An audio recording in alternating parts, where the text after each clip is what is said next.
Pergunta: o que as falanges de Ogum e Xangô fazem, respectivamente, quando em demandas no astral inferior com organizações malévolas? Vovó Maria Conga. A atividade espiritual das falanges, regidas pelas vibrações do Orixá Ogum, entre outras, está ligada aos grandes embates astrais nas comunidades do umbral inferior, que são antros de magia negra a servir os filhos em seus objetivos mais imediatos, em total desrespeito ao livre-arbítrio, merecimento e karma individual do irmão ao lado. Muitas vezes, o pedido de retorno do marido pela companheira abandonada, em vez de alicerçado em sentimento amoroso, se mostra como apego exagerado em desesperado egoísmo, que tudo fará para se ver satisfeito no seu ideal de falso amor. Como para quem paga existe sempre quem receba, muito as falanges de Ogum atuam combatendo os marginais do umbral inferior, que tudo realizam para conseguir o fluido animalizado de uma oferta de sangue quente derramado. Nos casos de desmanchos de feitiçarias, as falanges e legiões de Ogum vão à frente e retêm essas comunidades desrespeitosas das leis kármicas. Isso quando o consulente tem merecimento para tal movimentação, sendo que o seu próprio livre-arbítrio deverá ser respeitado. A atividade kármica de Ogum na Terra é abrir os caminhos para que as demais falanges dos orixás atuem. As falanges de Xangô são as responsáveis pelos reequilíbrios kármicos, como fiéis detentores da balança divina dos destinos. As comunidades retidas pelas tropas de Ogum são entregues às legiões de Xangô, que promoverão a justiça.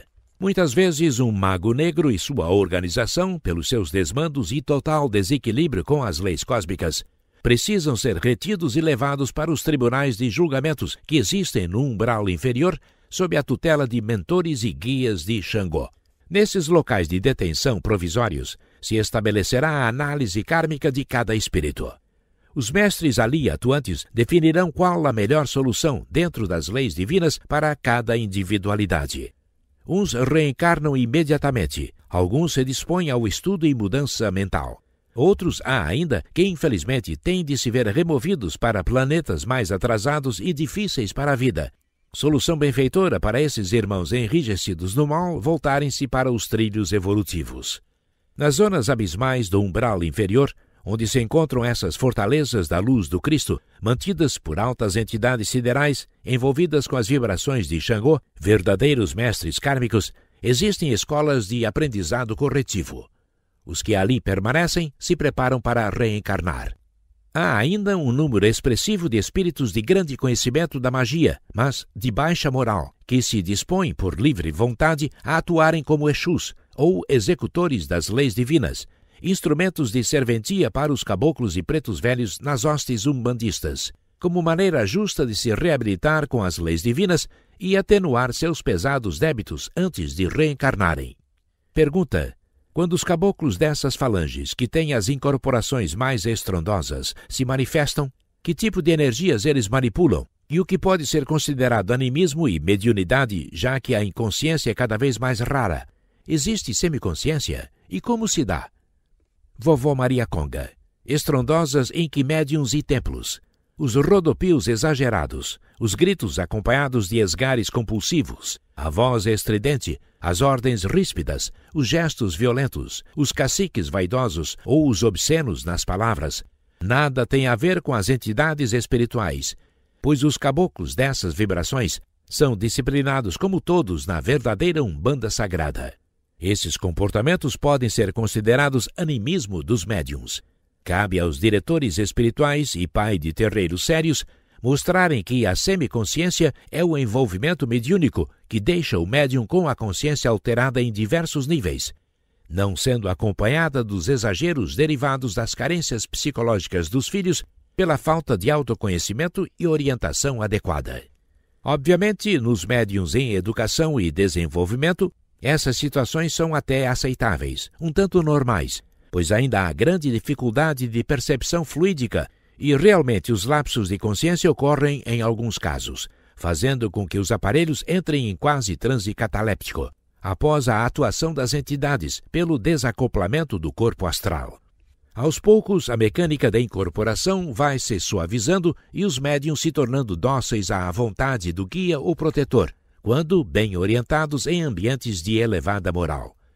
As energias mais utilizadas são o ectoplasma e a dos 4 elementos: ar, terra, água e fogo. Pergunta: quando se deve invocar as vibrações de Oxóssi? Vovó Maria Conga. Oxóssi, tendo no ar e em todos os elementos expansivos que envolvem o planeta grande influência, envolve todas as almas chagadas e supliciadas por doenças as mais diversas na superfície terrena. As entidades ligadas a essa linha vibratória são genuínos curadores, desde a ancestralidade mais remota, ensinando o amor e a resignação aos desígnios divinos nos momentos de maior dor dos filhos doentes, que os levam à reflexão sobre as causas das mazelas que os afligem. Combatem os fluidos pesados do astral inferior, atuando na manipulação magística dos elementos da natureza. Interferem no corpo etérico dos filhos caídos pelas moléstias, como verdadeiros médicos do além. Por meio do afrouxamento da coesão das moléculas etéricas desse corpo sutil, realizam intervenções delicadíssimas nos duplos dos órgãos do corpo humano, em muitos casos substituindo o tecido inerte por saudável, com manipulações ectoplásmicas bastante delicadas. Pergunta: podeis dar-nos maiores informações sobre essa atuação no duplo etérico dos órgãos e como isso gera a cura na contraparte física? Vovó Maria Conga. Os filhos fiquem sabendo que o corpo astral é uma cópia fiel do corpo físico, altamente moldável pela mente por sua plasticidade. O corpo etérico é o mediador que faz a ligação com o corpo físico, mais denso e semimaterial, como se fosse uma chapa fotográfica. Para melhor entendimento, imaginem um raio-x, espécie de filme negativo completo de todo o corpo humano, tridimensional, tendo altura, largura e profundidade exatas para a revelação fotográfica em várias posições diferentes, mantendo fielmente registradas todas as peculiaridades anatômicas e fisiológicas do corpo somático. Partindo desse princípio, qualquer alteração no filme negativo, neste caso o duplo etérico, alterará a contextura em alguns pontos e órgãos, o que ocasionará repercussão vibratória no lado físico. Utilizando-se a energia magnética do aparelho mediúnico, associada a energias de alta frequência vibratória impostas pelo caboclo de Oxóssi, direcionando-as para o paciente adoentado nos locais em que se instalaram as moléstias no corpo físico, supera-se a coesão molecular, as forças atrativas constituintes da matéria que dão forma aos tecidos, tornando-os maleáveis às intervenções do plano astral. Para se forjar uma peça em ferro, é necessário o metal derretido, líquido, o que não seria possível ao ferreiro, por mais hábil, se assim não fosse. Pergunta: podeis dar-nos um exemplo prático de cura nesses moldes? Vovó Maria Conga. Uma filha se vê perseguida por um colega de trabalho diante de uma promoção iminente.